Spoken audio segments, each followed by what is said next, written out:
welcome back to my channel. So I am here barefaced today, ready to test out this right here. So this is the Artis brush, the Oval 8 brush. This is the Elite collection, so it has like the mirror reflective finish on it. I got this in June, so quite a while ago. I got it at Fame Expo, and I wanted to test it out for the first time on camera with you guys, so I've kind of been putting off using it.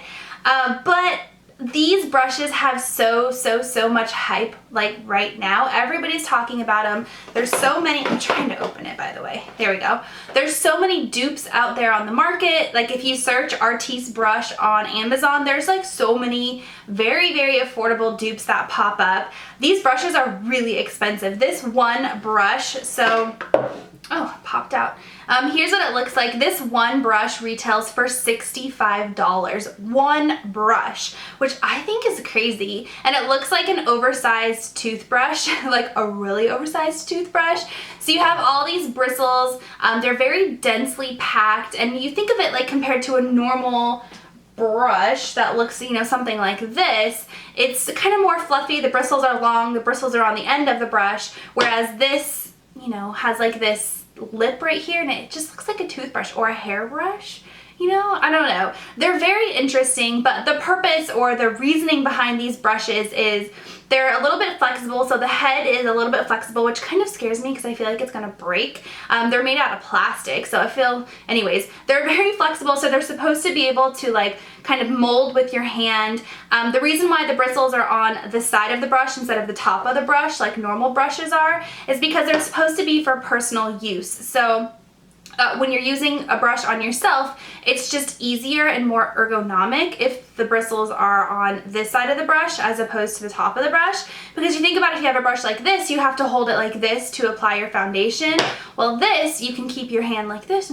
It's the small things, right? I guess that's the whole point of it. And the brushes, or the bristles, are a little bit more densely packed than your typical makeup foundation brush that looks like this. So when you apply foundation to it, it's supposed to just sit on top of the brush and just like glide onto your skin. So I have watched several tutorials using these, and everybody thinks they're absolutely amazing, but for some reason, like, I feel like I'm gonna be disappointed. I don't know. So $65 for a brush, it better blow me out of the water.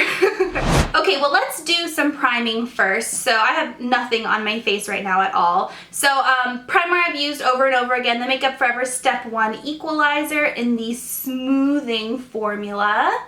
Just put that on my cheeks. I have really big pores on my cheeks. This stuff is actually really good, you guys. I've talked about it in a few other tutorials, but it really does fill in your pores, and it is similar to like a Benefit Porefessional or the Smashbox pore minimizing primer, but there's something about this, like the texture is a little bit more, like it's thick, but it's not overly thick. You know how the Smashbox one is like really thick?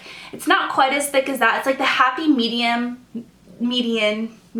whatever, texture between the Benefit Porefessional and the Smashbox one. It's just so amazing. It doesn't have that overly fragrant scent like the Benefit one does, so I really like it a lot. I'm also going to prime my eyelids. I like to prime my eyelids before I put my foundation on, just because when you put eyelid primer on top of foundation and powder, I think it looks kind of cakey. So I always put it on before. This is the NARS Smudge Proof Eyeshadow Base, another product I've talked about nonstop. It's really amazing. Okay, so a little bit more about the brush before we get started. So I'm just gonna read the back of the box for you. So the Oval 8 is slightly smaller than the Oval 10. It has hundreds of thousands of fibers in an oval shape to provide application to a large area of the face. Perfect to apply foundation or a setting powder. Oh, so you can use it to apply powder too. We're gonna test that out. Or apply and blend bronzing or highlighting powders to entire areas of the face. Well, I feel like it's a little bit too big. I mean, here it is in comparison to my face. It's like the size of my whole cheek. So I feel, unless you want blush like all right there or bronzer, I think you need a smaller one for that. But that's what the back of the box says. Great for application of foundation, eyeshadow. I think maybe that's just a canned verbiage. They have blush, concealer, finishing powder, shimmer, bronzer powders, or skincare. I never thought about it for skincare use. So, okay, the foundation I'm gonna use is the Kat Von D Lock-It foundation. I've used this foundation several times before, so I know how it performs. I've always, what? That just popped right off. I've always applied it with a beauty blender though. I have my beauty blender on standby over here just in case. I've never applied it with a brush, let alone this like weird brush before. So I think what I'm gonna do is put it on my face instead of, like with the beauty blender, I will usually pick up the product from my hand, but I don't know, something's telling me to put it on my face first. Just, I don't know, that's what I see people always do, so. Okay, here we go. Interesting. I do feel like I'm gonna break the brush if I hold on to just the handle, so I'm gonna hold it like this. That's the last thing I wanna do with a $65 brush is break it, you know? And then what good is it? It is like smoothing out my foundation really well.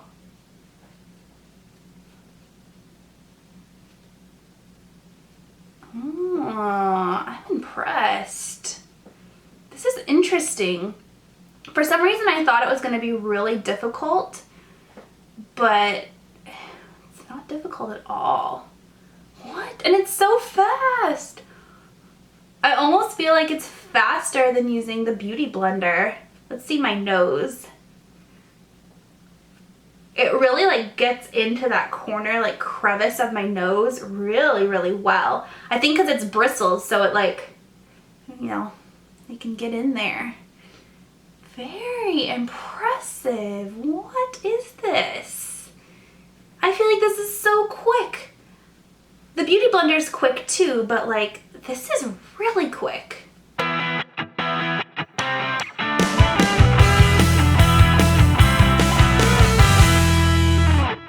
I'm gonna put some on my neck too, just because, you know what, let me take this necklace off. I always put foundation, I drag it down to my neck, especially when I'm wearing low cut tops like this, because it's so hard for me to get a foundation that matches perfectly. So this way, this is so fast, you guys, holy cow. I'm impressed. So that whole process took what, like 2 minutes, and I was talking as I was doing it. I feel like once you get the hang of it, it's probably like so fast, holy cow. Okay, I'm gonna look up close. Let me zoom you guys in too so you can see up close. I worry that with brushes, my foundation sometimes looks streaky. My lips are out of control.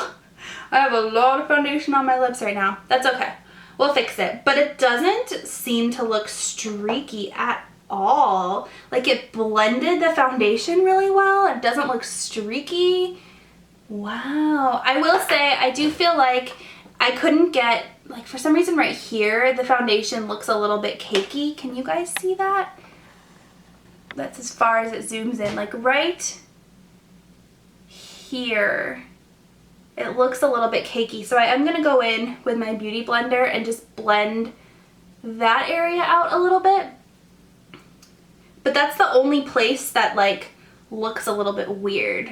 All right, so far I am very impressed. I'm gonna put some concealer on. I think this is a little bit too big to really get in there for concealer purposes. They make these brushes in a ton of different sizes. So I think there's like, I think it's the oval, maybe it's the oval 5. That's the size that I would use for a concealer brush. I wanted to buy like the entire set, but the entire set of brushes is like $350, which is, that's a lot. That's a lot for brushes. So this, by the way, the Urban Decay Naked Concealer, I use the color Light Neutral and the color corrector in pink.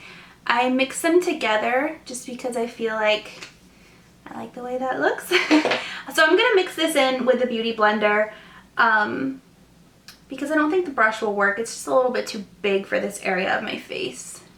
To set my under eye concealer, I'm just going to use my typical go-to Sephora Pro 79 brush and my Laura Mercier Secret Brightening Powder. Now that I'm so impressed with how this applies foundation, I really want to get the smaller one for concealer. Let me know my gosh, I can't talk today. Let me know if you guys would like to see a review on that brush, because I think I'm gonna get it. Okay, now we're gonna put it to the test with powder products. So I haven't washed it off or rinsed it off or anything like that. That's another thing. I wonder how it washes, like if it washes well. Anyways, so this is the Too Faced Cocoa Powder Foundation. I use this as a setting powder, even though it's actually a foundation. So I guess, is that how you would do it?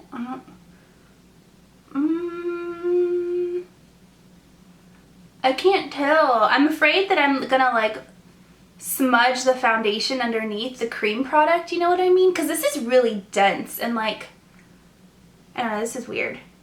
I feel like you can't use it to like pat things on.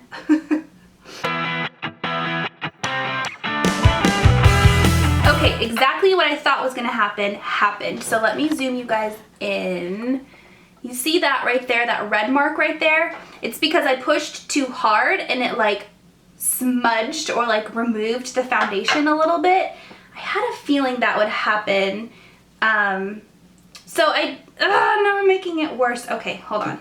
I need to fix this. Let me put a little bit more foundation. Okay, so because of that, I think this is a little bit too densely packed to go in with a setting powder on top of a foundation, but I think if you were just using a powder foundation with no cream product underneath of it, this would be really good to apply it.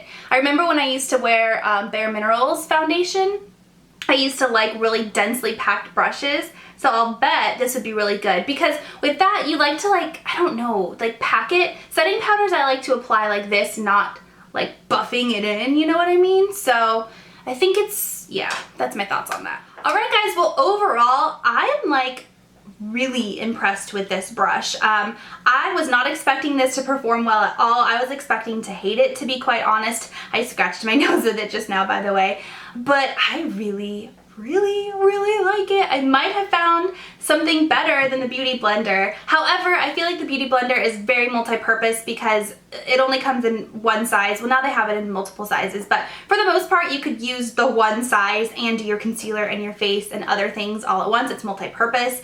So this, like, I feel like I could only use it to apply foundation, but it's a really good foundation brush. So yeah, let me know down below if you'd like for me to test out different sizes.